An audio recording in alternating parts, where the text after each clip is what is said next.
Do you have that one agent that you're always struggling to play against? Perhaps Jett's mobility has been catching you off guard, or you just can't get past Killjoy's defensive setups. Every agent has its own unique set of abilities that make them difficult to deal with, but with every challenge there is a solution. We're going to break down all of the top tips that you need to know to counter every agent in Valorant, so if that sounds good to you, let's jump right into it. First up, we have Jett. Now, Jett particularly shines when she's using the operator and having her dash up when she can go for those aggressive peeks with little to no risk.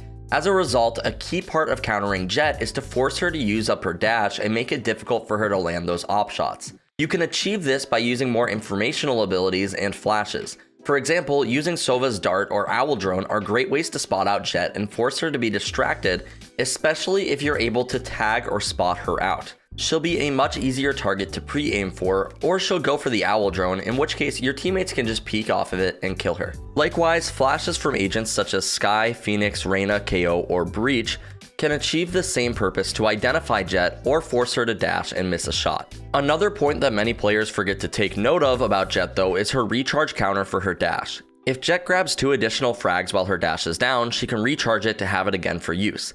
This is important if you're planning to go head on with a Jett that has 1 kill away from her dash. A careless push could result in giving another free pick where she can dash away to safety again. Try to pay attention to how many kills Jett has and how far away from dash she is. By doing so, you can predict if she may go for another aggressive play and you can adapt accordingly, whether it's sticking closer together as a team or playing passively to punish her for making an aggressive movement. Next up, we have Reyna, the #1 agent against 1 vs 1 engagements, and if you give her many of those, you're in for a bad time.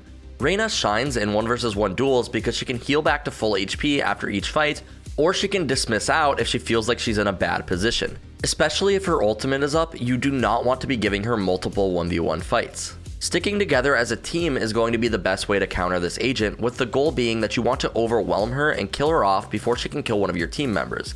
Or at the very least, it ensures that your team has a very high chance of trading out the kill. Reyna can heal and dismiss as much as she wants with her ultimate, so it's very important you just stay as a group when fighting her if she pops it. Another important tip for playing against Reynas is to assign a dedicated utility killer on the site. There have likely been times where the enemy Reyna leers into a site and no one shoots it down, so everyone on your team is blinded and she just wipes the floor with your defense. It's often too late to call for somebody to shoot the leer in the moment, so assigning somebody that has the responsibility on the floor will help clear out the confusion, so that way the leer gets killed and there are still players that are focused on the choke points. Moving on, we have Raze, and you've likely faced a devastating showstopper and felt helpless as Raze would charge at you with her deadly rocket. However, there are a few ways to play around with her ultimate to avoid certain death. To start, always watch Raze's ult counter and know if she has it up or if it's close to having it up, because if the ult is available, you want to play further back to avoid Raze just booking it towards you. Now, this isn't always going to be a possible option, and if it's too late to back off, you want to set up a crossfire where Raze is trying to push out from. This way, even if somebody has to go down, they'll be traded and Raze won't be able to hit both players, so at the very least, if you're not able to kill her during her peak, somebody will be able to kill her off. Now, let's say that there's a slippery Raze who knows those double satchel lineups, and in this scenario, you want to identify which satchels she knows and play close to those positions. For example, if Raze knows how to do the double satchels into the back of B site on bind, you want to have a player there that is going to expect this to happen. If you do this, Raze is going to be an easy kill as you'll spot her before she lands and before she's accurate. You could also take this a step further by having an agent like Skye prepare to use a flash when they hear the double satchels coming your way. With this, Raze is sure to be blinded mid-satchel and will either mess up her combo or meet a blind death. And we still have plenty of agents to go for today's guide, but keep in mind if you want to learn to play any of these agents, we have a bunch of in-depth courses over on our website that teach you to do just that. Along with all of the lineups for specific agents, we also have Radiant players who main these agents who will walk you through the best ways to use your utility on every single map, so if you're looking to learn from the best, this is the place to do it. It's also all backed by our rank improvement guarantee, meaning that it's literally no risk. So what are you waiting for? Click that link below and get on your way to achieving the rank that you've always wanted. Switching things up, we're going into a few of our Sentinels, and we have Killjoy up first. Killjoy's abilities are all about delaying a push or a spike plant. Particularly, she's quite a menace to deal with when on defense as a result. Luckily, there are so many abilities that are available to take out her Nanoswarm and Alarm Bot. For example, Sova's shock darts and Raze's satchels and grenades will completely mess with her setups if you can identify where Killjoy has her abilities. More often than not, her setups will be relatively the same throughout the rounds, and particularly her nanoswarms will probably be in the entrance or towards where they'll plant the spike. You can also shoot them down, but that requires you to get close enough to fully identify them. So using abilities helps save you the trouble of looking down towards the ground, where in that time somebody could push and kill you. Now, with Killjoy on attack, she's almost always going to have a turret watch the flank, which is quite annoying. However, if you're close enough, you'll probably hear where the turret is, and in response, you can actually smoke off the turret so it won't detect you on your flank, or you could just shoot the turret down. Honestly, destroying the turret on the flank is going to make somebody play a lot more cautious on the enemy team, making them check the flank to see if somebody's flanking, but you might not even be there. Now, Cypher's abilities are fairly similar to Killjoy's when considering that they are also meant for stalling players from pushing through certain areas of the map. Like Killjoy, most Cypher players will have their setups that they'll repeat over and over again, in which you can use the abilities that we mentioned earlier to take them out. Cypher is much less threatening of an agent when half his kit is knocked out, and even if you don't plan to hit the site that Cypher's on, hunt for those tripwires and cameras to remove his ability to safely check and defend the site. This will either make Cypher's site weaker for when you actually decide to hit it, or it will force the rest of Cypher's team to have to rotate closer to him to strengthen that respective site's defense.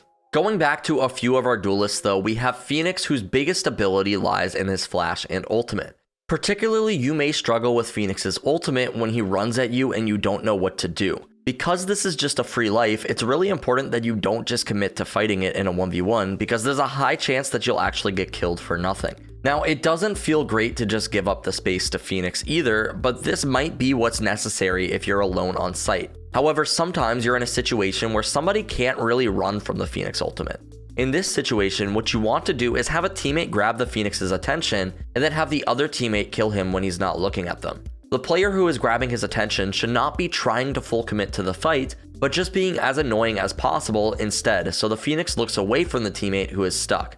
This will help you deal with the Phoenix ultimates a lot more easily. Let's discuss some initiators though, and one of the top dogs in this category is Skye. Particularly, Skye's flashes are arguably one of the strongest in the game, considering how long it lasts and how maneuverable the ability is. One aspect that many players often forget is that you can shoot down Skye flashes before they trigger. Now, if your Skye is throwing a pop flash, then yes, this will be hard to shoot down. But if she's going for a deep flash, then there's plenty of time for you to actually shoot it. That way, you won't be flashed, plus any teammates that are closer to Skye's location will also be safe from being flashed as well. Now, another option for dealing with her flashes is having somebody who is playing an anti-flash position. This is useful with any flash agent, but the whole purpose of this is that you want to have a player positioned where if Skye was to flash out, they'd be safe so the flash doesn't hit them and then they can peek afterwards. For example, if Skye is flashing out onto the B site from Hookah on Bind, playing backside could be perfect as she won't be able to punish you with those flashes and you could peek out as she's checking some of the closer angles like Cubby or Elbow.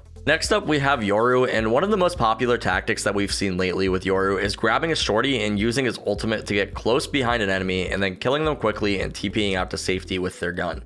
Now, on paper, this shouldn't work, but there have been many Yoru players that have had high success rates with this tactic. Now, most of the time this ends up working because people aren't prepared for it. So whenever you see Yoru use his ultimate, expect that he's going to pop up close to you. He's likely going to appear behind wherever you're currently facing. So once you hear the sound cue that he's close, be ready to turn out and shoot him. Remember, there is a brief delay when he comes out of his ultimate where he can't shoot, and if you're ready for Yoru to make the play, then you're going to be able to kill him with relative ease. Continuing with our journey, we have Sova, who is one of the most highly picked agents in the game right now. Particularly, avoiding Sova's ultimate is one of the toughest tasks in the game for many people, especially if you've been tagged. The way to avoid Sova's ultimate is to go to the opposite direction of where you think he expects you to go right after you've been tagged. For example, if you were tagged and it looked like you were moving towards the right, you want to change directions to the left. It's important that you do this immediately after being tagged, as that's when Sova gets the information on your current movement when you then change.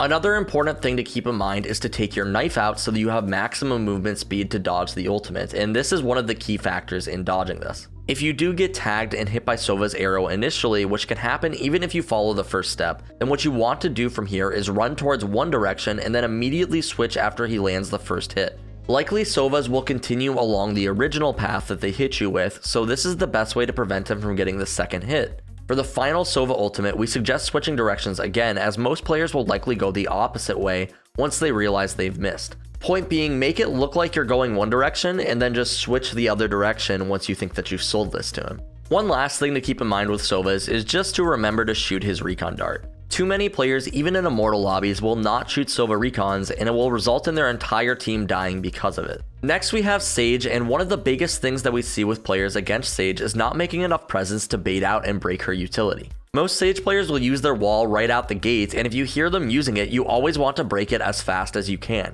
If you allow the wall to stay up, you allow the enemy team to rotate their players into other positions and bump up their defenses for free. Thus, this makes it really hard for you to hit a site. Shoot down the wall whenever you have the chance to, and if you make a bunch of steps and noise after it gets broken down, you'll likely force the Sage to throw a slow orb afterwards. If you do this, her abilities will be used up in no time, which opens up the pathway that she was originally guarding. Now for her ultimate, almost always if Sage has her ultimate up and her teammates get picked off, chances are she's going to try to resurrect that player, and as such you want to stay close by to that downed enemies whenever Sage's ultimate is available, in anticipation that this play is going to happen. This way you're going to make sure that Sage will never get a free res and she'll actually have to fight for it to get it for her team. Most of the time when you do this, the Sage is just not going to expect you to be there and you're just going to pick up 2 free kills. Viper is our next agent for today, and when playing against a good Viper, chances are she has molly lineups for several spike positions on the map. These can be incredibly annoying to deal with and could delay a defuse for multiple seconds. The good news is that commonly these Viper lineups require Viper to play very far back on site, and as a result, it's predictable where she's going to be. Most of the time she's going to be busy waiting to shoot her molly out, so having a flanker while playing on defense will be incredibly beneficial to take her out of the picture for most post-plant situations. Prepare a player to always be looking to flank against Viper that's on attack with lineups. Most of the time they won't be fully ready to engage in duels, in which case it'll be easy to take them out. Moving on to KO. KO has been quite difficult for players to figure out, particularly the ability for suppressing them is unique and new to the game with KO's arrival. Particularly, we found players having trouble dealing with this ultimate that takes away their abilities. One way you may think to deal with this is to play further back onto sites, as KO's ultimate only has a certain amount of range that it can cover. Realistically though, this isn't really going to be an option, so the best bet here is for calling out your teammates to use abilities for you. For example, if you're stuck close to site and you have teammates that are a little further away, call for them to use any abilities that they can help you if you get into a duel or stall for time. A Sage Slow from downtown into the choke point or a Skye Flash could be the difference between you grabbing a few frags on defense or you getting simply picked off from the get-go when KO pushes. Similarly, if you notice KO has his ultimate available and you're playing an agent like Killjoy, it might be a good idea for you to play off-site from your setup so you can still activate your mollies for your team. We now have Breach, who while isn't seen as often as previously, his ultimate is still quite deadly if placed well. And if you're not ready for it, you'll meet almost certain doom. But there's a few ways that you can keep yourself alive for longer if you can't avoid the ultimate itself. First up is spamming your own abilities to stall Breach from pushing through.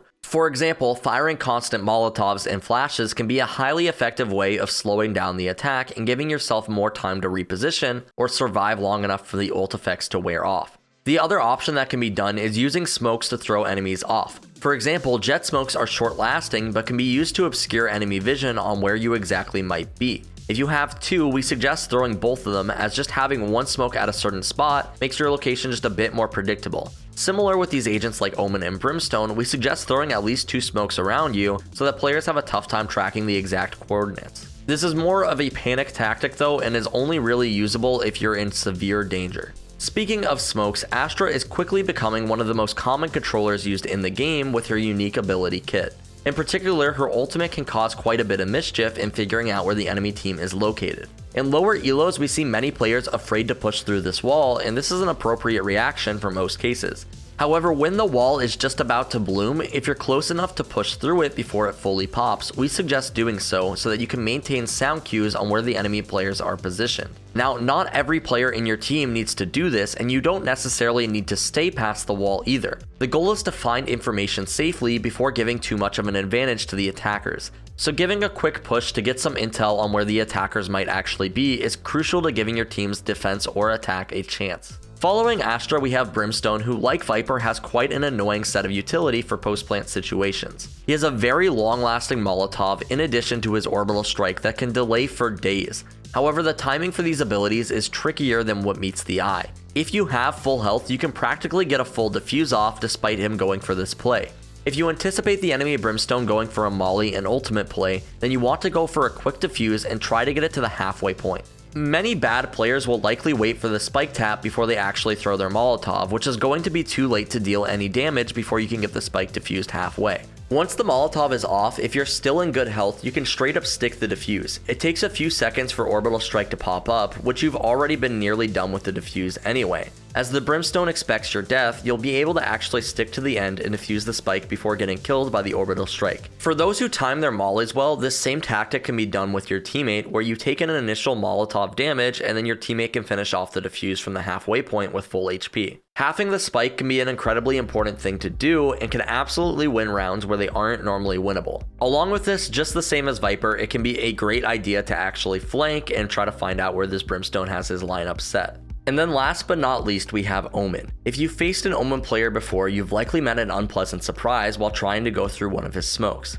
The ability to sneak into your own smoke to block the push is what makes Omen's smoke so powerful. However, with informational abilities, this pro can quickly become a con. By using abilities such as Skye's Trailblazer or Sova's Recon Drone, we can spot out the Omen hiding in the smoke, in which your team can then spam through it to grab an easy frag. Just like that, the controller's gone, and not only that, but they've lost their smokes, which is crucial to having a good defense. Finally, Chamber is the newest agent introduced to the game, and likely what players are going to struggle with him the most is with his repositioning abilities. Remember, these abilities have a short cooldown and make a lot of noise, so try to remember what it sounds like so that you don't get caught off guard by him in the future. Because the cooldown is so short though, it's going to be important to remember to kill these teleporters when you find them. Otherwise, he might be able to reposition again and catch you off guard. It's also likely going to be very important to find and bait out his slows so that they don't catch you off guard when pushing in.